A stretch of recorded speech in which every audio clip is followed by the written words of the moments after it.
I've learned that everything is a story. Literally everything is a story that we tell ourselves. Our past, we tell a story. The present moment, our brains make up reasons to explain why we're doing the current things we're doing. The future vision each and every one of us has for ourselves is a story we tell ourselves. Our brains don't like to be in misalignment with those kinds of stories, right? When our brain tells ourselves that we're the kind of person that likes to do X or believes Y or thinks about Z, and we don't align with that, we have a lot of internal angst and a lot of internal disagreement, right? Everything in life is a story.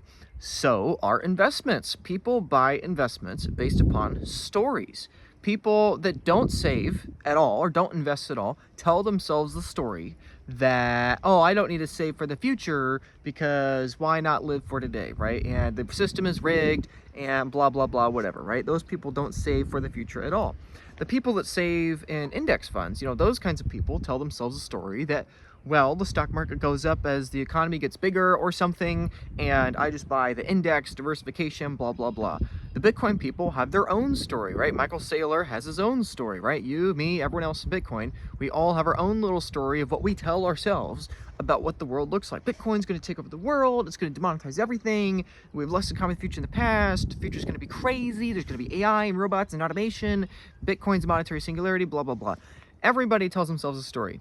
And some of those stories are true, literally. Other stories are not necessarily true literally, but true figuratively.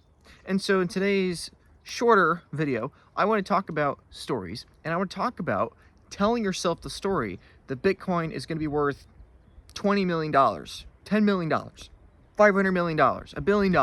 The number doesn't matter. It's all about the story, right? It's like using language, right? If I describe this beautiful day, I can say it's gorgeous, I can say it's stunning, it's beautiful, it's amazing, it's fantastic, it's magical. I can use all kinds of different words to describe this beautiful day here, but ultimately they all mean the same thing, right? And the same thing is true with Bitcoin price, right? I don't care what your little model says, I don't care what your chart says, I don't care what video or article or post says, I don't care what any of that says, like all of it is a story. Hal Finney in 2009 started this story by saying in January of 2009, it might have been 2010, but I believe it's 2009, where he said that Bitcoin could be worth $10 million, right? Now here I am, 15, 16 years later, whatever, talking about price targets 2 times, 5 times, 10 times larger, right? The number doesn't matter. It's all just different words to describe the same thing, right? And so I don't care if in your mind you think a $2 million or an $8 million or 20 or 50 or 100 or $500 million Bitcoin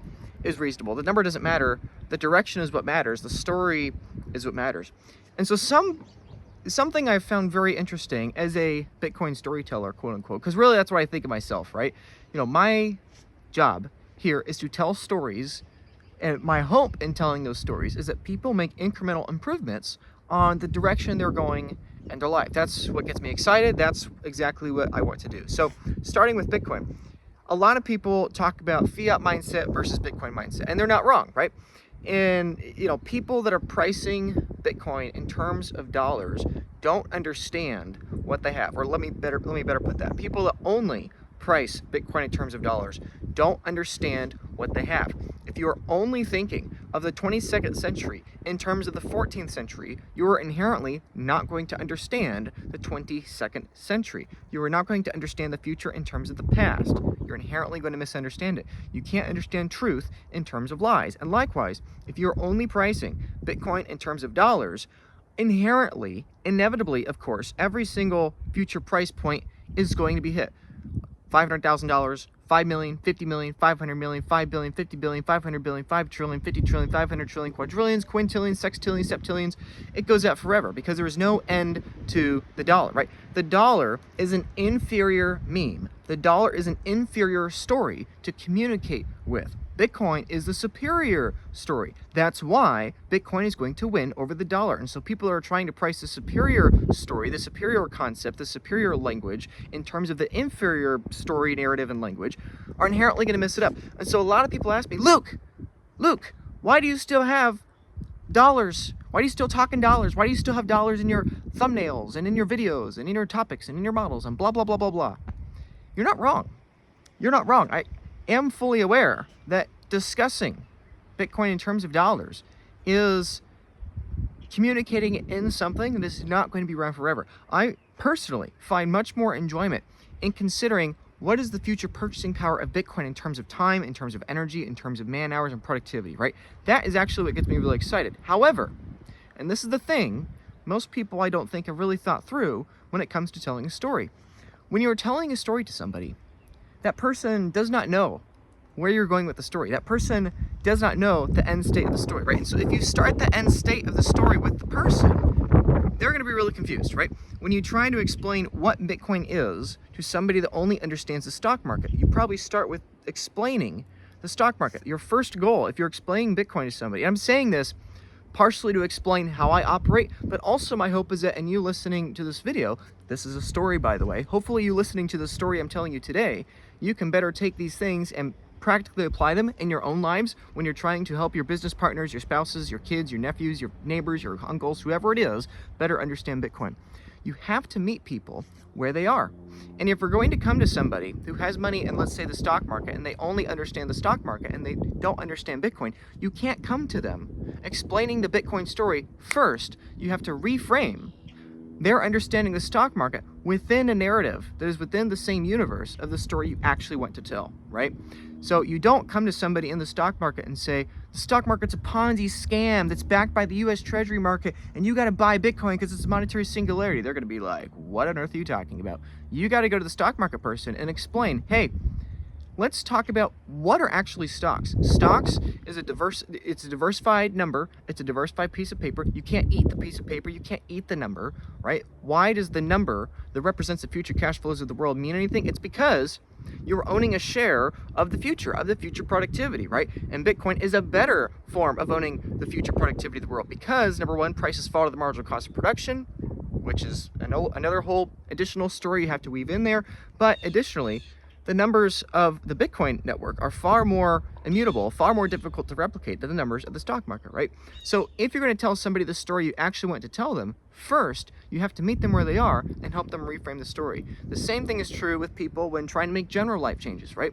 People, if you're trying to help a loved one, reframe and rethink the story they're telling themselves about what the future could be, first you have to start with the story they're telling themselves about the past and therefore the present. Right? You can't begin discussing a news story that the person can't relate to until you reframe the story they're already telling themselves to be more congruent and accepting of the future story. And so when I talk about Bitcoin, price in terms of dollars, this is my goal. This is quote unquote my job, or at least this is what I'm passionate about, right? I talk about Bitcoin, price in terms of dollars, not because I believe that pricing Bitcoin in terms of dollars is the best way to price it. I price Bitcoin in terms of dollars because that is where literally 99.5% of the planet is living today. Pretty much everybody prices everything in terms of dollars. Even people that don't use dollars, people in, foreign nations that don't have access to dollars like us here in America have the financial privilege to do, those kinds of people still price everything in terms of dollars. Very few people price things in terms of energy. Very few people price things in terms of time. In fact, I think this is one of the reasons why people that are engineers, whether it's chemical, mechanical, or physicists, right? Those kinds of people that are very mathematically oriented, energy oriented. I think those are the people that are understanding Bitcoin the fastest. But most people don't think like that. Most people are only viewing dollars via a story they've been telling themselves. In fact, they've probably never really thought through the assumptions of the story they're telling themselves with the dollar. And so that is the bigger emphasis of what I'm focusing on. Sure, the end state for everybody watching my videos, the end state for everybody in the world that's yet to hear about Bitcoin, obviously the end state is for them to understand that, hey, Bitcoin's going to millions of dollars, you're probably going to lose your job, automation is going to take over, and actually all that's okay, because as long as you save for the long-term future, that purchasing power is going to go up forever in terms of everything else, assuming the world continues and we don't blow ourselves up, right? So that's the end story that everybody has to get to, but first, people have to understand the story, actually what they're telling themselves in the first place. Most people are still stuck in the story that they think houses go up in value forever. Most people are still stuck in the story that stocks go up forever because the economy gets bigger or whatever, right? Most people don't even understand the premises of their story being false or illogical. And so how on earth are they supposed to see the truth when they don't even see the lies in front of them, right? And so this is exactly why I discuss Bitcoin in terms of dollars. Not because I'm trying to be an idealist, but because I'm trying to be pragmatic. I'm not trying to say the message that is the closest to the end state and trying to appear the smartest. Oh, look at Look at me and look at how smart I am. My thesis here is the most down the rabbit hole. Ooh. No, I'm trying to be pragmatic here and trying to get the most number of people possible to understand Bitcoin. And in irony, in doing that, probably also fall down the rabbit hole a bit further too, and hopefully, you know, level up a bit, right? So that's the way that I work. The same thing is true, by the way, with self-custody, right? This is one of the reasons why I think it's so important for me, everyone, by the way, to keep promoting this self-custody message. Because people, even in Bitcoin, will keep telling themselves false stories. Oh, look, I still own that altcoin, but I'm going to trade it for Bitcoin when it goes back up. Oh, look, I'm still on Kraken or Gemini or Swan or River or Robinhood or blah, blah, blah, blah, whatever, right? And, oh, I've not done self-custody yet, but, you know, I'll do it later, right? The story people tell themselves when they haven't taken self-custody yet is they're telling themselves they have time, they're telling themselves that they can do it later, and they're telling themselves that the higher priority is getting more Bitcoin before taking self-custody. And this is why in my videos, I focus on helping people understand that, no, the fastest way you increase your Bitcoin stack is by going to self-custody, right? This is one of the reasons why all the time I encourage people to get multi-jurisdictional, escrow-compatible, multi-sig vaults. Yes, it's about lowering your risk. Yes, it's about the estate planning. Yes, it's about all those things. But people don't yet understand that over the next 6, 12, and 18 months, there are going to be a vast array of institutions approaching the market. They're going to be willing to lend essentially free money to Bitcoiners. And the people that are going to be in the front of the line for that free money are the people with those kinds of self-custody. If you have the most pristine collateral and the most pristine secure location, you are going to get the most pristine offerings, right? People in single sig, people in Robinhood, people with the ETF are not going to get offered essentially free money to go buy more Bitcoin. But if you walk into an institution a couple years from now and you have a few Bitcoin, or let alone tens of Bitcoin or hundreds of Bitcoin in self-custody that you can verify, there's no single point of failure, that's escrow compatible with multiple keys in multiple jurisdictions, right? You know, I tell that story right now from the estate planning defensive view. Hey, you should upgrade to multi-sig because that's going to improve the probability that your spouse is not going to lose the Bitcoin if and when, God forbid, you die, right? I mean, we're all going to eventually die, right? Every single year, any one of us has a 1 to 3% chance of dying. But, you know, a lot of people don't buy into that self-custody narrative because it's defensive and it's about protecting what's already yours. But pretty soon what's going to happen is that there's going to be a tipping point, and all of a sudden people are going to say, wait a minute, I have 10 Bitcoin. They're worth $200,000 a pop. I got $2 million of Bitcoin. You're telling me I can go into any bank and say, hey, I got $2 million worth of Bitcoin in this multi-jurisdiction, multi-sig, and they're going to offer me 100 grand or 200 grand, whatever, literally 5 or 10% debt to that equity, and I'm just going to buy Bitcoin, and they're not going to ask for my keys. They're just going to ask for personal guarantee. What are you talking about? At what interest rate? A 3%? A 0% interest? That's crazy, right? That narrative is coming, and when that narrative is coming, that is what explodes self-custody adoption. People don't make changes out of a place of fear. People make changes out of a place of greed. People do not upgrade to self-custody out of a place of fear. Sometimes they do. They mostly upgrade to self-custody out of a place of greed. And that is why I try to reframe all the time this self-custody narrative, because most people, frankly, probably most of you watching too, are procrastinating your self-custody because you're telling yourself a story that you don't want to admit is wrong. And the same thing is true with everything else in life, including Bitcoin in general. People don't adopt Bitcoin out of a place of fear of the treasury market collapsing. People adopt Bitcoin out of a place of greed. Sure, some people adopt it out of a place of fear, but really at the end of the day, when you're adopting it out of a place of fear, you're adopting it out of a place of saying, I want a better future than what I'm going to have currently, which ironically is greed too. Everyone does everything within their own self-interest. That's the point I'm making here. Hey puppy, how you doing? I have a dog here. What's up, dog?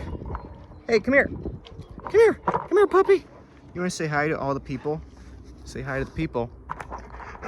Say hi, pup. Anyway, you know, people like dogs. I like dogs too. Dogs are really fun. Anyway, the point I was getting at was that people do things out of their own self-interest, right? Including a dog, including everything in nature, right? Everything does everything with only its own personal self-interest in mind. And the same thing is true with Bitcoin, right? If people pitch to Bitcoin like, oh, hey, Bitcoin's gonna fix world peace, or we're gonna demonetize warfare, we're gonna make the whole world better, blah, blah, blah, all that stuff, you know, that's all great. But why do people actually adopt Bitcoin? Is because they believe it's in their own self-interest, right? And see, this is the funny thing. Everything is a story. Everything is a meme. Everything is clickbait, including Bitcoin.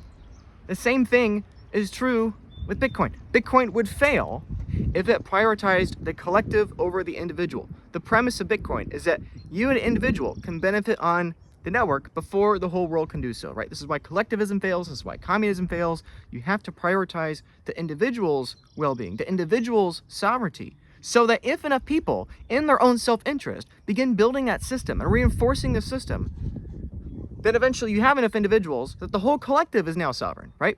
The same thing is true with Bitcoin. So whenever you are deciding where you're going to change your life, whenever you're deciding what you're going to do with Bitcoin, whenever you're deciding how to help your loved ones understand anything in life, right? Whether it's whatever, anything that's good for their well-being, whether it's quitting smoking, whether it's losing weight, whether it's buying Bitcoin, whether it's, whatever, right? Whatever is good for the loved ones in your life, you have to understand that everything we tell ourselves is a story. And sometimes it might be a little painful to have to simplify a story or change a story to meet the person where they are, right? I don't like thinking about the future in terms of dollars, and yet every single day I talk about Bitcoin in terms of dollars. Not because I'm an idealist, but because I'm trying to be pragmatic. The same thing is true with self-custody, right? I'm not trying to be the ultimate self-custody, virtuous down the rabbit hole person, blah, blah, blah. I'm trying to be pragmatic at helping people make the most number of good decisions on their life in a truthful, ethical way. And this is the last thing I'll say ending the video. That doesn't mean you have permission to lie. You have to be truthful in the story you tell. You have to, for your own conscience, for what's right, and ironically, you're going to be more effective if you're truthful too. And so the irony is that, sure, Bitcoin can tell the story about greed, greed, greed all the time. There's also the fear component, which is equally as true, right? But Bitcoin doesn't lie when it tells that, right? And likewise, when I talk about the self-custody stuff, like, it's all true. Like, of course, minimizing risk of loss, minimizing the estate tax, minimizing, taxes, lawsuits, and self-custody errors, right? Of course those things are real, right? I've seen literally over $10 million worth of Bitcoin anecdotally via people I've talked to. I've seen well over 8 figures worth of Bitcoin lost in the last few months alone, right? People do not appreciate how high risk their Bitcoin stack is if they have it in a single point of failure, whether that's an external single point of failure or an internal single point of failure, right? Life happens, things happen, and people, if they have their entire net worth, especially if it's over $1 million, sitting in one place, kind of becomes a big honeypot, right? So of course those things are true, but you got to focus on what captivates people's attention more. If you're going to talk to somebody who's overweight, sure, you can be negative all the time and say, you're going to die early, you're going to die young, and this is awful, and you're part of the deep state with all your seed oils, you're part of the system, man, you're part of the problem, blah, blah, blah, why are you buying into this lie? You could say that, but it's much better to say, hey, you want to play with your daughter in the yard, right? Well, shoot, why don't you lose some weight? Hey, you miss how you had a lot of energy when you were younger and a kid, right? Hey, like, if you come from a place of optimism, both stories can be true, but you got to find the story that meets that loved one where they are, reframes it to where they are, and helps them understand where they're going from here. The same thing is true with self-custody. The same thing is true with Bitcoin. Bitcoin is just a story. The story of Bitcoin going up forever in terms of dollars is true. That is a true story. The more exciting story, the more true story, and the more beautiful story is that it doesn't even matter that Bitcoin is going up forever in terms of dollars, because Bitcoin is repricing the entire future. The entire future is on sale for less than 2 trillion American bucks right now, and those American bucks are already trending to zero. So Bitcoin is an obvious slam dunk of a long-term hold. In fact, I don't even think of it as investment. I think of it as savings, right? So sure, all those narratives are true. Some are more true than others, but that doesn't necessarily mean that pricing Bitcoin in terms of lies is in itself a lie, right? So do I actually genuinely believe Bitcoin's going to $10 million? It's a funny thing. People ask me on phone calls, video calls, when I go to conferences in person, people ask me, Luke, I love your videos, it's awesome. Do you actually think Bitcoin's going to $1 million? Do you actually think Bitcoin's going to $10 million? I'm like, of course, right? I'm not lying, right? I think dollars are a lie. I think telling the story that Bitcoin truth is going up forever in terms of dollars lies. I think that's a less accurate story, but it's a story that's more pragmatic at helping people think differently. But I do believe that. I do think Bitcoin's going to tens of millions and eventually hundreds of millions of dollars. I do believe that story.